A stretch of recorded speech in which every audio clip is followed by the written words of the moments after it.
Bon día.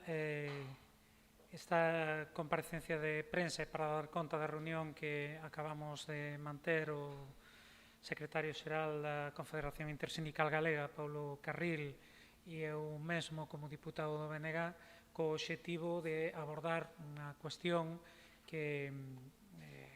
nos preocupa a ambas organizacións, a organización sindical e a organización política, como é a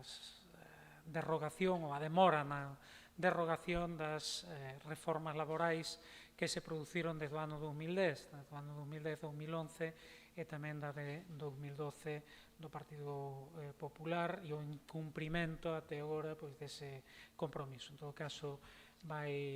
explicar en primeiro lugar Paulo Carril o contido e o sentido desta reunión.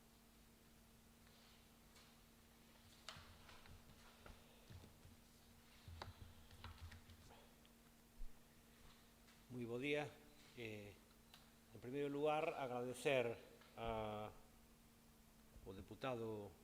do BNG e portavoz do BNG no Congreso dos Diputados, Néstor Rego, a disposición a que teña traslado no Congreso dos Diputados e das Diputadas esta iniciativa que desde a CIGA entendemos necesaria e urxente, e que con ilo poida dar voz e realidade ao que entendemos e ao que é evidente que é unha demanda que no mundo do traballo exixe de prontas decisións e actuacións políticas. Os chamamentos que vimos facendo nos últimos meses de forma máis intensa, en tanto en canto que a crise económica, a crise social, a crise industrial que xa tiñamos en Galiza, mas que se viu multiplicada a raíz da crise derivada da propia pandemia, obriga a que instrumentos absolutamente atentadores contra o dereito ao traballo, contra o dereito a poder vivir e traballar dignamente dun posto de traballo en Galiza, teñan que ter como solución esa derogación urxente das reformas laborais que xa no ano 2010 se iniciaran no goberno de Zapatero e se viron continuadas dunha forma moito máis contundente e brutal no ano 2012 co goberno de Raxoi.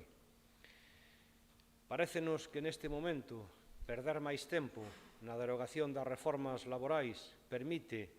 que se vaya consumando unha saída a esta crise só favorable aos intereses do capital e das empresas. Vimos como resultado do que significou un atentado sin precedentes ao mundo do traballo que foron estas reformas laborais e que principalmente tiñan como obxecto abaratar e facilitar o despedimento, desmantelar a negociación colectiva e individualizar as relacións laborais, recetas todas que veñen dando un cuadro e unha realidade desde o 2008, desde a crise financiera de 2008 a día de hoxe, absolutamente desolador, de empobrecimento xeralizado no conxunto das maiorías sociais e donde o poder do empresario, o poder do capital é absoluto a hora de tomar decisións que afectan tremendamente, como dicíamos, a unhas mínimas condicións de vida e de traballo. Neste sentido, a nós parecenos urxentísimo que, visto como é, ademais, neste momento, a intensidade coa que estamos a vivir a crise no noso país, coa sucesión de ERES e de ERTES, non poden seguir tendo como instrumento unha reforma laboral que, como dicíamos, permite que a patronal resolva de forma satisfactoria aos seus intereses esta crise. Estamos a risco de que volvamos a estar vivindo un saqueo ao conxunto das maiorías sociais, un saqueo aos xa reducidos e minguados direitos sociais, precisamente porque non se derogan as reformas laborais. As decisións no ámbito legislativo, as decisións políticas de derogación da reforma laboral, estamos vendo que están sendo moi lentas, lentísimas, e nese sentido as decisións empresariais están correndo a unha velocidade, como estamos a ver estes días, nos diferentes seres, sexa no sector financiero ou en todos os procesos que dunha forma evidente se viñeron acelerando no chamado proceso de descarbonización da economía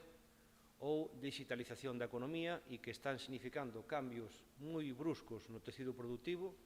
e que estánse convertindo en auténticas amenazas para moitas comarcas e para moitos sectores da clase traballadora do noso país. Estamos vendo como eses procesos son de auténtica demolición e para nada de transición. E se aínda por riba eses procesos, esas realidades no mundo do traballo se están vivindo con esta reforma laboral, desde logo que camiñamos a unha situación de auténtica ruína que nos entendemos que ten unha fácil solución. E, por último, a nós parécenos lamentável que o diálogo social se teña convertido, como xa sempre demostrou, a servizo e aos intereses de quen está, pero en todo caso o diálogo social, hoxe máis que nunca, está convertido no enterrador dos dereitos laborais e de calquera expectativa na que poidamos ver que esta saída da crise poida asentar as bases dunha dignificación das condicións de traballo e, no noso país, da posibilidade de poder vivir e traballar dignamente dun posto de traballo. A negociación colectiva está neste momento nun parón importante, donde precisamente ten as posibilidades enormes por parte da patronal de ter outro instrumento, como estamos vendo, para empeorar as condicións de traballo e para reducir salarios e empeorar as condicións de traballo. Durante este último ano, a sucesión de acordos sociais dos chamados ERTEs teñen significado unha forma de reinventar e de reimplantar unha das piores versións da reforma laboral, porque nin ten resolto o problema de garantir os ingresos mínimos e das persoas traballadoras, pero tampouco ten resolto o problema da tremenda eventualidade, temporalidade, como vimos. Mais ben o contrario, a patronal o que fixo foi utilizalo este instrumento xunto cas outras posibilidades que lle daba a reforma laboral para poder buscar esa saída satisfactoria aos seus intereses do que significa esta saída da crise. E, por último, derogación da reforma laboral, porque para nós é fundamental eliminar calquera elemento que, xunto cos anteriores que acabamos de enumerar, constitúen o que é un intenso e demoledor proceso de centralización das relacións laborais, donde precisamente o marco galego de relacións laborais, sexa na negociación colectiva ou sexa na discusión sobre condicións de traballo, este absolutamente situada nas decisións que se toman en Madrid. Hai que lembrar que a reforma laboral, para complementar todo este cuadro tan negativo para o conxunto da clase traballadora, tiña tamén un elemento transversal nesas reformas do 10 e do 12, que era o da centralizar, recentralizar as relacións laborais e a negociación colectiva. Nada máis, moitas grazas, como dicía, a que o BNG poña voz e realidade a esta necesaria reclamación no Congreso dos Diputados. Nós o que pedimos é que, en tanto en canto non haxa unha nova legislación laboral en vigor, se paralice a aplicación desta reforma, como xa se fixo con outros artigos desa reforma laboral no inicio desta legislatura, como foi a eliminación dos famosos artigos para impedir un despido por causa de asentismo laboral. Nos entendemos que hai toda unha serie de capítulos deberan de ser derogados inmediatamente, que entraran en vigor os que había con anterioridade a reforma laboral do 2010, en tanto en canto non hai unha nova legislación que permita asentar máis estes dereitos que reclamamos. Moitas grazas.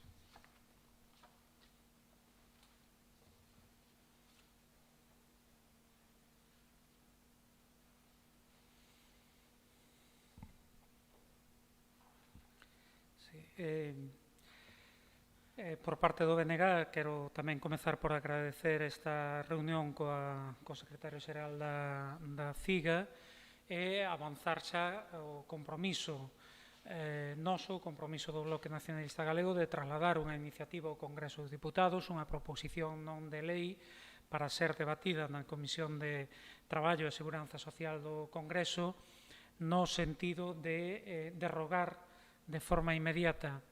as reformas laborais de 2010, 2011 e 2012 e que, entre tanto, non haxa unha legislación diferente, simplemente que entre en vigor novamente pois a legislación precedente a estas reformas laborais, porque todos e todas coñecemos que o sentido destas reformas foi restar, roubar dereitos á clase traballadora, empeorar as condicións de vida e as condicións laborais do conxunto dos traballadores e traballadoras e facilitar en distintos ámbitos, desde a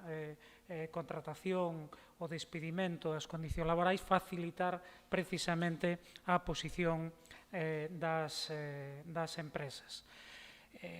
Entendemos que un ano e medio despois de que tomase posesión este goberno non é xustificável que non estea cumprido aínda este compromiso de derogación das reformas laborais. Eu quero lembrar que é un compromiso xeral das forzas políticas que están no goberno do Estado, mas que tamén é un compromiso expresamente adquirido co Bloque Nacionalista Galego, porque así figura no acordo de investidura que asinamos co Partido Socialista en xaneiro de 2020. Non nos parece de recibo que un ano e medio despois non se fixase absolutamente nada.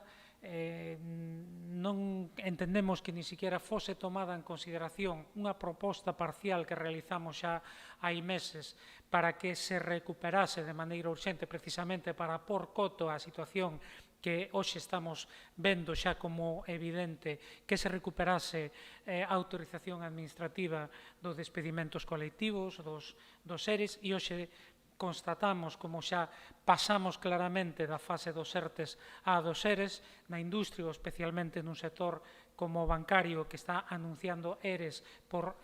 no conxunto do Estado español, millares e millares de traballadores e traballadoras, tamén en Galiza, precisamente un sector que está comezando a mobilizarse de forma masiva para facer frente a este novo proceso de reconversión no mundo bancario que vai supor fundamentalmente fechamento de oficinas e despedimento de traballadores e traballadoras. Entendemos que esa era unha medida necesaria e urxente que o Ministerio de Traballo puido ter adoptado, pero tamén decimos con claridade que un ano e medio despois o que tiña que ter feito a ministra de Traballo, o que tiña que ter feito o Goberno, era cumprir o compromiso de derrogar a reforma laboral. Desde logo, por parte do nacionalismo galego, por parte do Bloque Nacionalista Galego, creo que tivemos paciencia máis que suficiente e este é o momento de que dunha vez por todas se pase das palabras aos feitos, se pase da propaganda á realidade, que deixemos de escoitar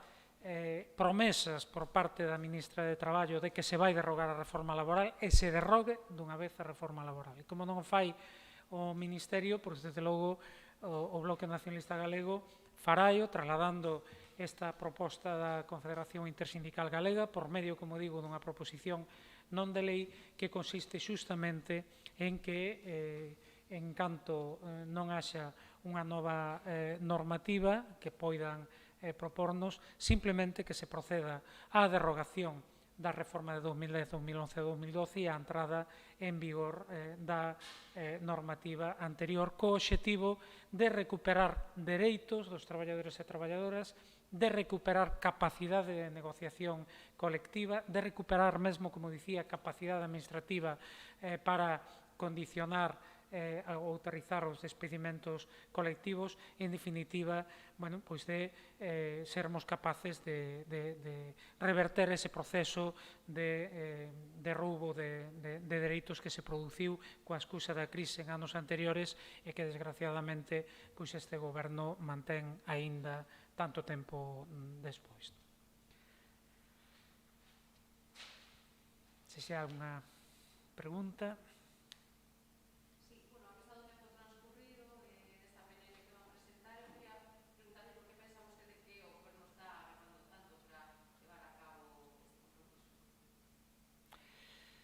Ben, isto terá o que explicar o propio goberno, terá o que explicar tamén a ministra de Traballo, non? Porque curiosamente,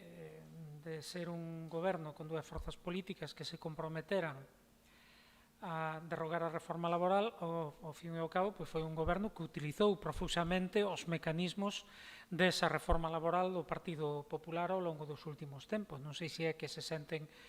cómodos precisamente nesa situación, pero o que estou certo que non se sente cómodo son o conxunto dos traballadores e traballadoras que levan anos reclamando, e no caso de Galiza de forma moi contundente e moi evidente, a derrogación desa reforma laboral. Non coñecemos en que medida pois a propia Unión Europea está condicionando a posición do goberno, pero en todo caso non é de recibo que iso sexa así. Digo por algunhas declaracións da ministra de Traballo cando foi negociar coa Comisión Europea dixo explícitamente que a Comisión Europea lle gustaban as propostas que estaba facendo o goberno. E a nós iso, teño que dicir que nos preocupa, porque ao mesmo tempo estamos vendo declaracións de responsáveis europeos insistindo en que non debe ser derrogada a reforma laboral do Partido Popular. Entón, se lles gusta o que propón a ministra de Traballo e insisten en non derrogar a reforma laboral do Partido Popular, que é o que está propoñendo, non? Entón, a nos gustaríanos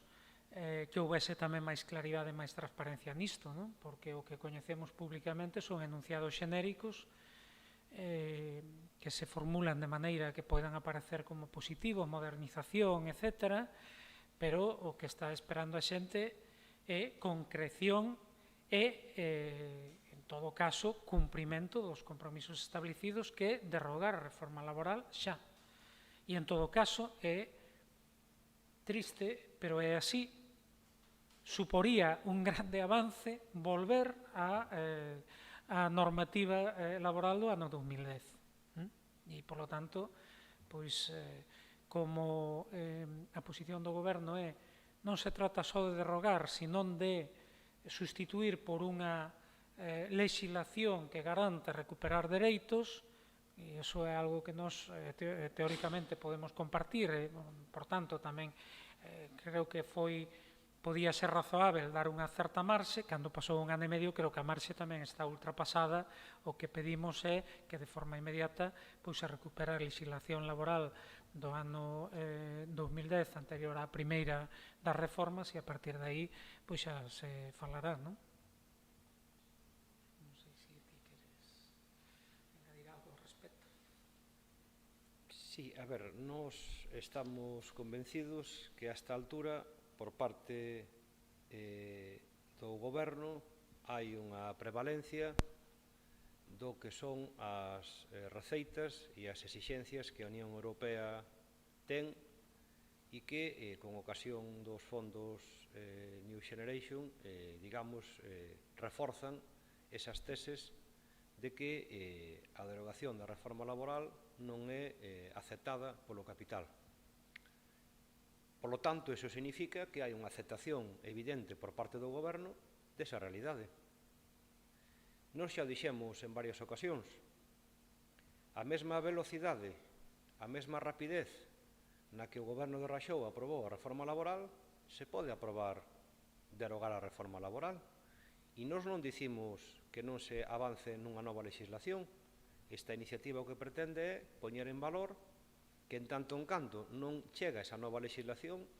canto menos, como menos mau, entre en vigor aquela que estaba vixente antes do 2010 e que, polo tanto, é máis favorável ao conxunto da clase traballadora. O que é evidente é que non pode lamentarse ningún goberno ni ningunha forza política do que está sendo auténtica escabechina na destrucción de postos de traballo e no medre da pobreza social como consecuencia desta reforma laboral e non faga nada para evitalo. Por lo tanto, cada día que pase no que haxa un despido por causa desta reforma laboral ou un dereito perdido como consecuencia destas reformas laborais, ten culpables. E nós, sindicalmente, xa o dixemos no seu momento, ímolo denunciar, estámoslo denunciando, ao tempo que exiximos esa celeridade para que esta tortura que significa a reforma laboral para o conxunto da clase traballadora, teña pronta solución. Por lo tanto, plantexarnos horizontes temporais, como di o Goberno e di a ministra, ligado non se sabe a que meses, e perfectamente cociñados no diálogo social, é nin máis nin menos que premonitorio de que cando entre en vigor esa suposta nova legislación laboral xa non haberá traballadores e traballadoras que poidan facer uso e poidan verse beneficiados por esa legislación, porque a crise actual estará consumada nun sentido único, que é favorável aos intereses da patronal. Por lo tanto, o que compre é practicar co exemplo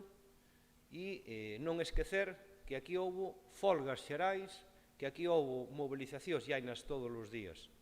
precisamente para impedir que, utilizando a reforma laboral, se nos estruture desta forma. E é importante outra reflexión moi breve, rapidamente tamén. No mundo obreiro, no movimento sindical, unha agresión da entidade do que foron estas reformas laborais permanece presente e vixente nas táboas reivindicativas como a reivindicación principal despois de tantos anos da súa aprobación. Supoño que eso a un goberno sensível, supostamente, coa preocupación das maiorías sociais e do mundo do traballo, non teria que ter máis outra solución que non fora a derogación inmediata desta reforma e non deixar que o tempo faga que pudra a situación, pero sempre en contra dos intereses da clase traballadora e, neste caso, en favor dos intereses do capital.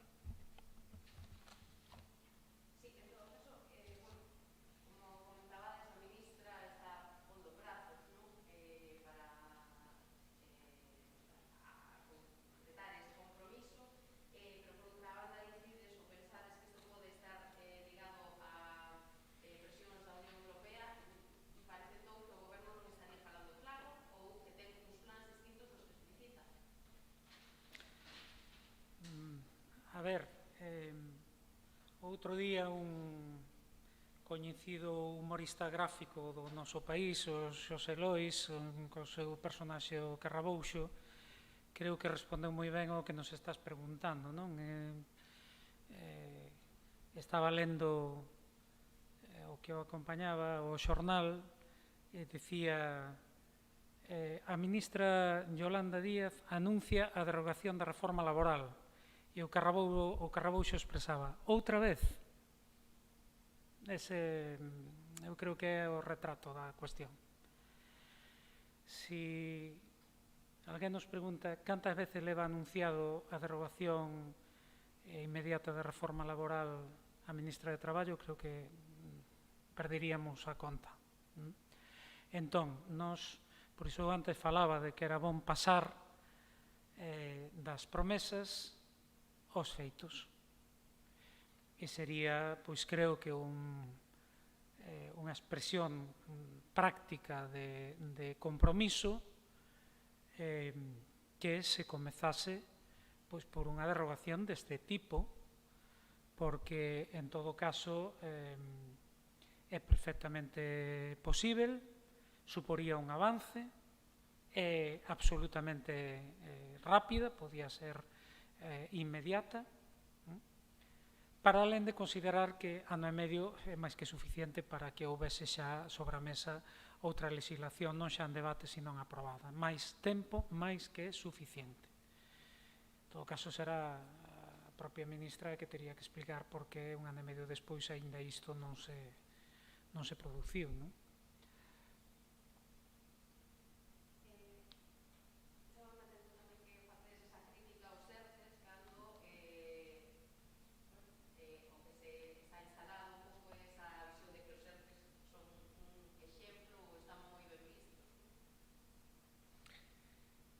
Sí.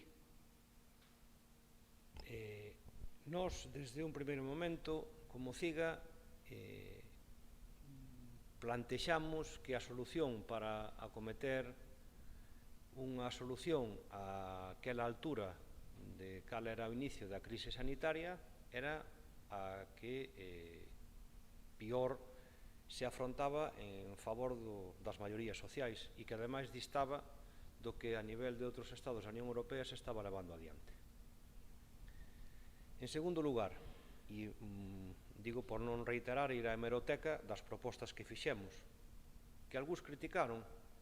que algúns incluso dixeron que non tiñamos, pero é a ignorancia que é a pior compañía que poda haber nestes asuntos, non? Como en todos. Nós o que plantexamos foi que non pode haber ERTES á carta. E os ERTES á carta significaron, en primeiro lugar, que sobre a base da legislación vixente que é a da reforma laboral, o poder de decisión era exclusivamente do empresario. En segundo lugar, que o empresario non asumía ningún tipo de responsabilidade, en primeiro lugar, en que o ERTE fose unha medida que non só protexese ao traballador indefinido ou indefinida, sino ao conxunto das plantillas. Por lo tanto, se vostede quere beneficiarse como empresa dun ERTE, ten que garantir que todos os traballadores e traballadoras que había na súa empresa 14 de marzo de 2020 van seguir traballando. E o que houbo foi un despido masivo de traballadores temporais. Precisamente, a precariedade máis enorme que existía no mundo do traballo como consecuencia da reforma laboral foi a que se viu vítima precisamente dunha medida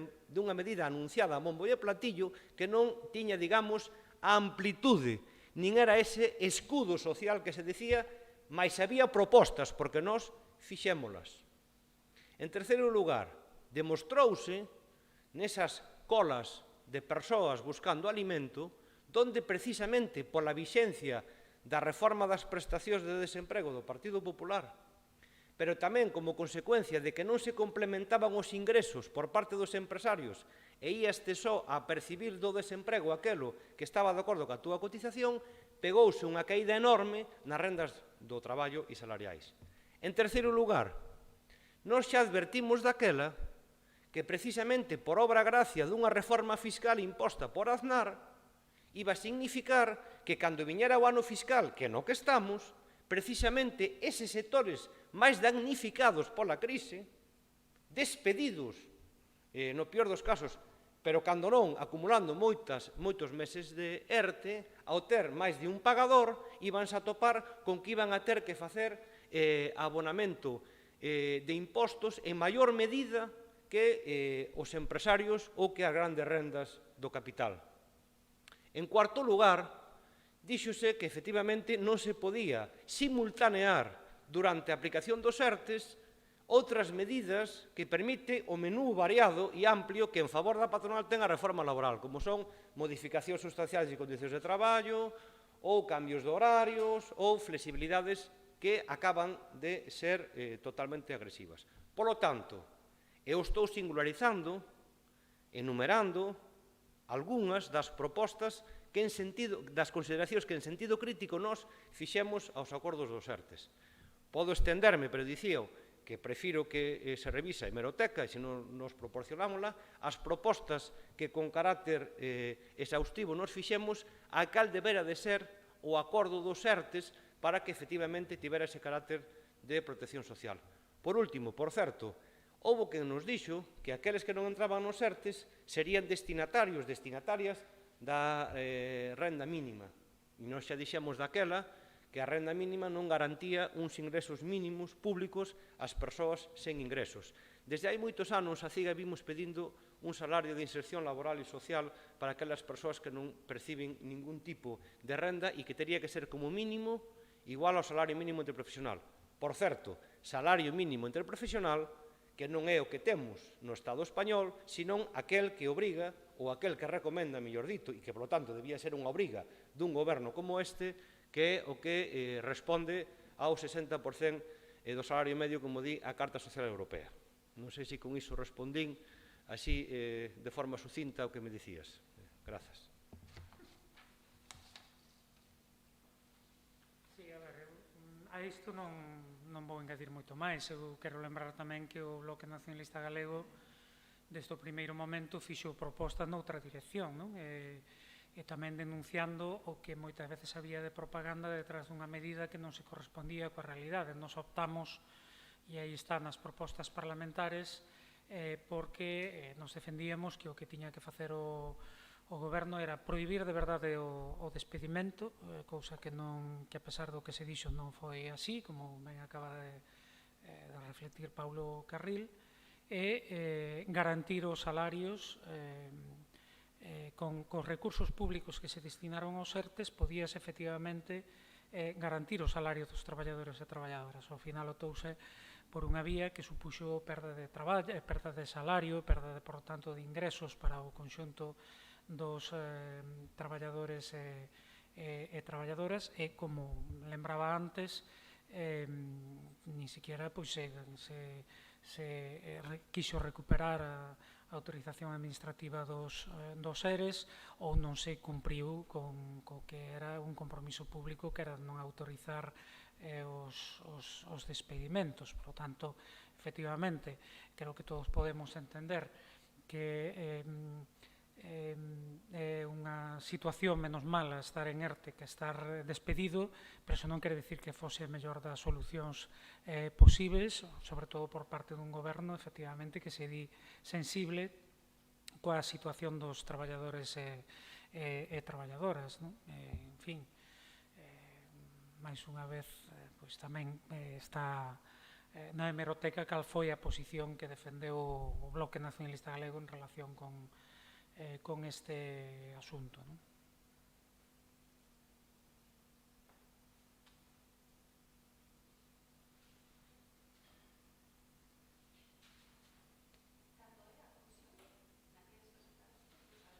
Nos imos registrala hoxe mesmo, pero o debate na comisión xa non depende exclusivamente de nós, sino da mesa da comisión fixar a data para que sexa debatida.